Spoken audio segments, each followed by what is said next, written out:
Flipkart থেকে এই কুর্তিটা অর্ডার করেছিলাম। অনেক ওপেন বক্স ডেলিভারি ছিল। খুলে দেখিয়েছে কিন্তু পুরোটা খুলে দেখিনি, মানে উপর থেকে প্যাকেজিং থেকে দেখে নেওয়া হয়েছিল, যেভাবে অর্ডার দেওয়া ছিল সেইভাবেই কালারটা সেম এসছে। আর এবার খুলে দেখব।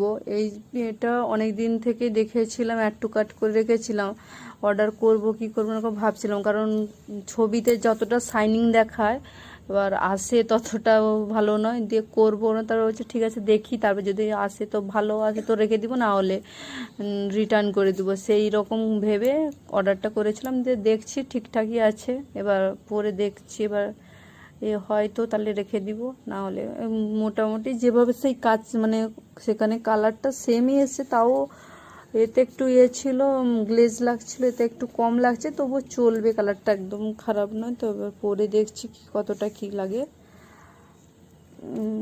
পরে দেখলাম ঠিকঠাকই আছে, ফিটিংস ঠিক হয়েছে, হাতাটা একটু হয়েছে, তার আমার এরকম একটু বেশি টাইটও পছন্দ লাগে না, ঠিকই আছে, বেশি করতে না, ফিটিংস পুরো ঠিকঠাক হয়েছে।